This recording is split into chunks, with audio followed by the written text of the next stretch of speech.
Bloomberg Audio Studios. Podcasts, radio, news. Good morning, I'm Nathan Hager. And I'm Karen Moscow. Here are the stories we're following today.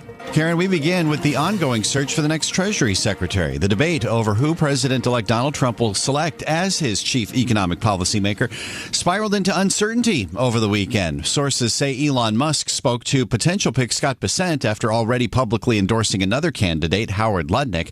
Bessent declined to comment on the reports. Musk did not immediately respond, but he did post on X over the weekend that his view is Bessent is a business-as-usual choice, while Lutnick would actually enact change.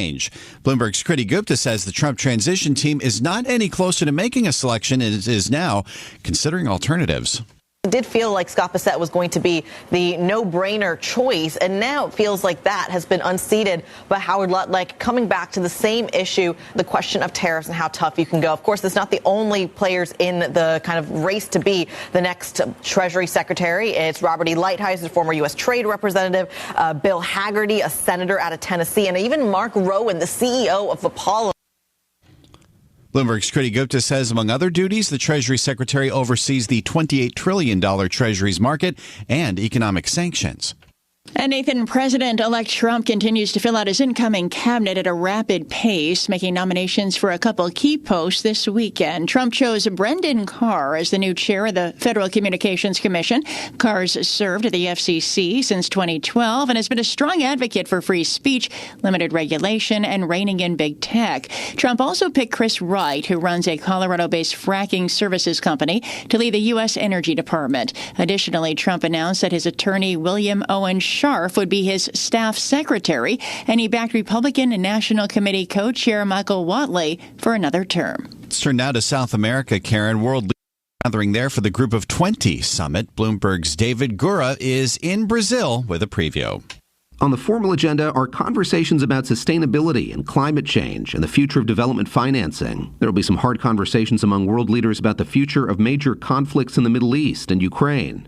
This meeting comes on the heels of another smaller gathering of heads of state in Peru. It hosted the APEC Summit. And while President Biden was there, he sat down with his Chinese counterpart Xi Jinping. Biden took credit for improving the relationship between the U.S. and China after 4 frosty years when Donald Trump was the president. But of course, Trump has been reelected, and Biden's term is almost over. And that is looming large as the G20 Leaders Summit gets underway. David Gura, Bloomberg Radio, Rio de Janeiro. All right, David, thanks. And as David just mentioned, in that meeting between President Biden and Xi Jinping in Lima, Peru, China's leader told Biden the country is ready to work with Donald Trump to boost relations. But it comes with a warning. Bloomberg's executive editor for Greater China, John Liu, says Xi outlined 4 red lines in China's relationship with the U.S. that are targeted at Trump. One, that the U.S. should not seek to contest the Communist Party's grip on power in China, that the United States should not try to push China to become a democracy, that the United States should not try to contain China's economic rise, and lastly, and probably most importantly, that the United States should not support Taiwanese independence. And so it did seem President Xi, ahead of a new Trump administration, trying to put some guardrails, bumpers around where this relationship could go. Bloomberg's John Liu adds that President-elect Trump has tapped several hardliners on China to lead his foreign policy team, having campaigned on hitting Beijing with tariffs of 60%. In Europe, Karen, President Biden is giving Ukraine the green light to use Western-made missiles for long-range strikes on Russian territory. This major shift in policy is thought to be motivated by North Korean troops appearing on the battlefield alongside Russian forces. Speaking through an interpreter, Ukraine's President Volodymyr Zelensky said any strikes on Russia would not be telegraphed in advance. Today, there's a lot of talk in the media about us receiving permission for respective actions. But strikes are not carried out with words. Such things are not announced. Missiles will speak for themselves. Ukrainian President Volodymyr Zelensky spoke after another massive Russian aerial attack on Ukraine's energy infrastructure. Well, Nathan, let's shift now to the economy and markets. Traders will watch a couple of key earnings reports this week. First, tomorrow, where investors will get a gauge on consumer health when Walmart reports. And the possible big market-moving event will come on Wednesday when chip giant NVIDIA releases its latest earnings. Ahead of those key earnings, the information is reporting NVIDIA has asked suppliers to change designs for server racks in recent months for its new Blackwell graphics processing unit due to an overheating problem. It's leading to worries about delays. The company already hit engineer snags in the development of its Blackwell chip lineup, slowing the release by at least a quarter. Meanwhile, Karen, Wall Street strategists remain focused on how high equities will go in a second Trump term. Notable Wall Street bear Mike Wilson of Morgan Stanley wrote in a recent note that his team now thinks the S&P 500 will end the year of 2025 at 6,500 points. That's up 11% from Friday's close. But Bloomberg's Mark Cutmore says market uncertainty is what's on traders' minds. Markets at the moment, the only thing they care about is everything Trump. That may slowly fade over time, but it's everything between who Trump's picks are, what that means for likely policy, and then, of course, there's the secondary step of actually analyzing how that policy will interact with each other and with markets. Bloomberg's Mark Cudmore says traders are still trying to determine how much tariffs will impact the economy and markets in a second Trump term. However, Nathan, the path for an extended rally could be quelled by Fed policy and slower than expected interest rate cuts as the central bank moves toward its neutral rate. Chicago Fed President Austin Goolsbee spoke to Bloomberg about what he sees as the current path for interest rates. I think we're going to be looking at rates coming down over the next year along the lines of what the dot plot said. So I still think we have a long way to go down with rates. There's some dispute about what is the neutral rate at which we're going to settle down. If there's disagreement about that we don't just charge right to it, that we slow the pace as we get toward it. Chicago Fed President Austin Goolsbee added that interest rates remain restrictive, so there's still room to cut borrowing costs to a more neutral level. Hear the full conversation on the Bloomberg Talks podcast feed on Apple, Spotify, or anywhere you get your podcasts. And Karen, strategists at Goldman Sachs are telling investors go for gold. Analysts at the banks say they expect bullion to rally to a record $3,000 an ounce in about a year from now due to central bank buying and Federal Reserve interest rate cuts. They also cite increased trade tensions and potential tariffs as reasons for gold to rise. Spot gold was last at about $25.84 an ounce. It peaked just below $2,800 last month.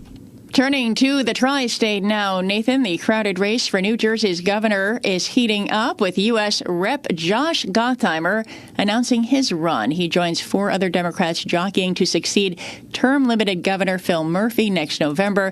NorthJersey.com reports that at least four other Republicans plan to run. And Karen, we have this breaking headline crossing the Bloomberg terminal on the airline industry. Spirit Airlines has filed for bankruptcy protection in the wake of greater competition from rival carriers and financial troubles following its scuttled merger with JetBlue. Spirit filed for Chapter 11 in New York, according to a court document. It is time now for a look at some of the other stories making news in New York and around the world. For that, we're joined by Bloomberg's John Tucker. John, good morning. Yeah, good morning, Karen. New York City's congestion pricing up for a vote by the Metropolitan Transportation Authority today. Supporters say the program will help alleviate some of the gridlock on Manhattan streets and generate desperately needed funding for mass transit. However, opponents are out in force, including New York State Assemblyman David Weprin. The financial burdens associated with congestion pricing will shut down businesses across New York City or force them to pass on the added cost to consumers. Governor Kathy Hochul trying to push it through before President-elect Trump takes office. Trump has vowed to kill it. The initiative is the first of its kind in the U.S. As President Biden gathers with world leaders for his final G20 Summit in Brazil, he's considering fossil fuel finance curbs that could outlast the Trump administration. Let's get more in this report from Bloomberg's Denise Pellegrini. The Biden administration is weighing a last-ditch push for an international agreement that would restrict financial support for foreign oil and gas projects, just as critical talks start in Paris. It leaves little time before today's negotiations among members of the Organization for Economic Cooperation and Development. At issue is a proposal to expand an existing 3-year-old ban on export credit agency support for unabated coal-fired power plants. Under the proposal, export credit agency financing would be be off limits for most oil and gas projects. Denise Pellegrini, Bloomberg Radio. National average gasoline prices are set to fall below $3 a gallon just in time for Thanksgiving. That's when holiday travel is expected to climb back to pre-pandemic levels. The national average retail fuel price already has fallen to the lowest since January, floating just a few cents above its 2021 level. And prosecutors say Archegos Capital Management founder Bill Wong should serve 21 years behind bars for fraud and market manipulation that led to his firm's massive 2021 collapse. He's scheduled to be sentenced this week. Wong was found guilty in July of misleading Wall Street banks into helping him inflate the value of Archegos' highly concentrated portfolio. And authorities in India's capital shut schools, halted construction, and banned non-essential trucks from entering the city today after air pollution shot up to its worst level this season. Residents of New Delhi woke up to thick, toxic smog enveloping the city of some 33 million as the air quality became increasingly hazardous. Global news 24 hours a day and whenever you want it with Bloomberg News Now. I'm John Tucker, and this is Bloomberg. Karen and Nathan. All right, John, thank you.